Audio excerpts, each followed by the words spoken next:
Yukarıdaki işimizin tamamı hürmetli vatandaş bugün çiğsağa. 2019 yıl 5. ayın 3. günü haftiga cüme.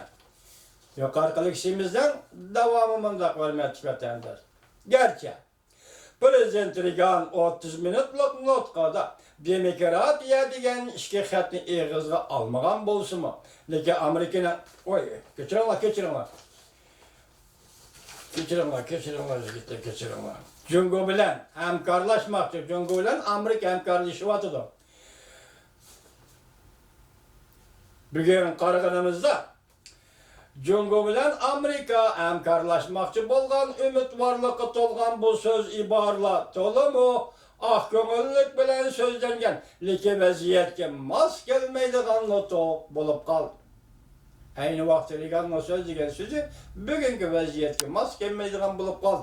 Shu vaqtda biz shuncha umidvor edik, lekin bugun jungoliklardan biz umidvor bo'la olmadik degan ma'no chiqadi.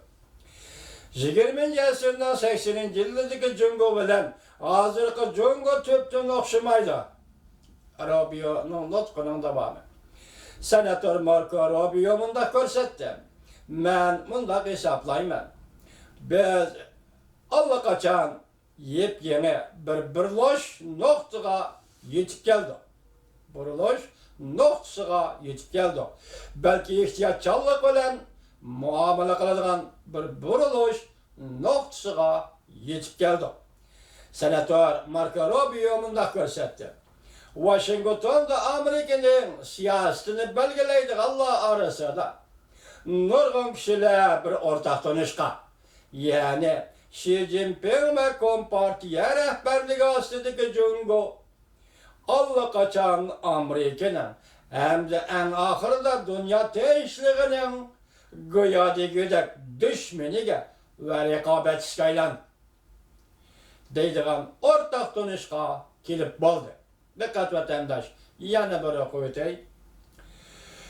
Senator Marco Rubio bunda ko'rsatdi. Washingtonda Amerikaning siyosatini belgilaydiganlar orasida nurg'un kishilar bir o'rtaq tanishqa, ya'ni Xi Jinping va Kompartiya rahbarligi ostidagi Jungo allaqachon Amerikaning hamda eng oxirida dunyo tinchligining go'yodagidek umumiy dushmaniga va raqobatchisiga aylandi deydigan o'rtaq tanishqa kelib bo'ldi.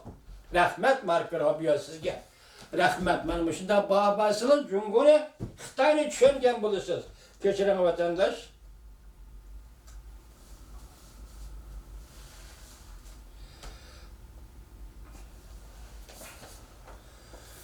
Umumiy dushmaniga va raqobatchisiga aylanib bo'ldi Jungo. Meni ham hozir so'zlagan so'zimni yana bir qatam takrorlash ruxsat qilinglar.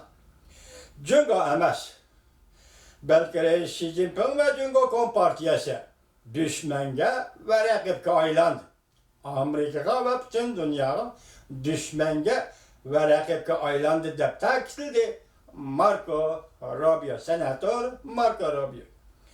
20 minutlik nutqida senator Marco Rubio navbatdagi Jungoning harbiy ishlar, geopolitika, internet bexatarligi, ilmiy munozara erkinligi, so'z matbuot erkinligi, ideologiya formalari qatorliq sohalarda erkin dunyoga paydo qilgan bir qator xiristlarni so'zlab o'tdi. Jungo erkin dunyoga paydo qilgan bir qator xiristlarni so'zlab o'tdi. Senator Marco Rubio bunda ko'rsatdi. Jungo dal hozir g'arbda echib etilgan erkin tartibdan foydalanib g'arbga qarshi turibdi. Jungo Kompartiyasi insoniyat tarixida intayin zo'r ko'lamli boylik yo'tkashni ishga oshirdi. Texnik o'tinib berishga majburlash va butun fuqaroni jasos bo'lishga undash ve bütün Jungo fuqarosini jasos bo'lishga undash Amerika shirkatlarining tadqiqot markazlari, oliy maktablarning ijodiyat mevalarini o'g'irlashga kuch kiritdi. Senator Marco Rubio Amerika Sodiy vakili ishxonasining yaqindagi statistikasi asoslanib mundaq dedi. Jungo'nun Amerika'nın aqli mülkünü o'g'irlash harakati Amerikaga har yili 600 milyard dollar ziyon soldi. Biz o'tganlik sevirimiz so'zlagan-ku, bu yerda yana Marco Rubio yana qizg'aldi. Jungo'nun bu qiliqlari har yili Amerika fan texnika sohasida 600 milyard dollarni ziyon solib keldi. Bu albatta kişiler cho'chiydigan son.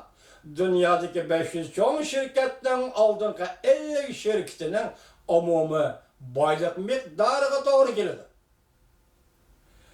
Senatör Marco Rubio mundaq ko'rsatdi.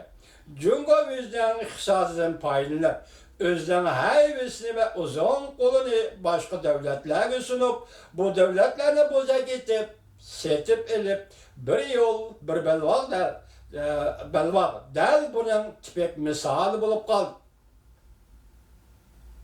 Ba'zi davlatlar qarz berish diplomatiyasidan tajriba savob qilib, yana ba'zi davlatlar bu qiltoqqa bolalarcha ishinib kelmoqda. Senatör Marco Rubio mundaq ko'rsatdi. 1989-yil Tiananmen harakatidan bir necha 10 yil o'tganda Jungo Kompartiyasining tizginlashi ostida bu xil qattiq qo'l vaziyat texmo tizlatilmoqda.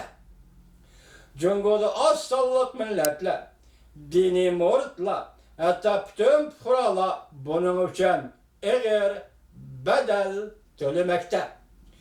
Xinjiang masalasi, yana qayta tarbiyalash lageri masalasi to'g'risida to'xtalganda, Mustamlik Uyg'uriston masalasi, yana qayta tarbiyalash lageri masalasi to'g'risida qayta to'xtalganda, senator Marco Rubio mundaq ko'rsatdi.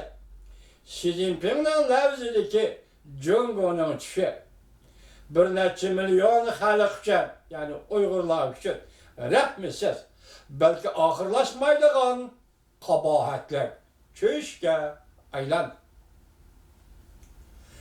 Senator Marco Rubio mundaq hisobladi. Rais Xi Jinping rahbarligi ostida shubhasizki Jungo davomli bir xil aybilik huquq kuchiga aylanadi. Bundaq Jungo'ga duch kelganda Amerika Jungo siyosatini tartibga solishi kerak. Uningdan boshqa Amerika prezident Reaganni eslagan chog'da, bak kechiringlar, Amerika prezidenti Reagan ayni chog'da bergan va'dalarga qaytib, demokratiya va qonun bilan boshqarishni ta'kidlab, har bir odamning inovatini, qadr-qimmatini va erkinligini, huquqi va qimmat qarashlarini Amerika qo'llashi kerak.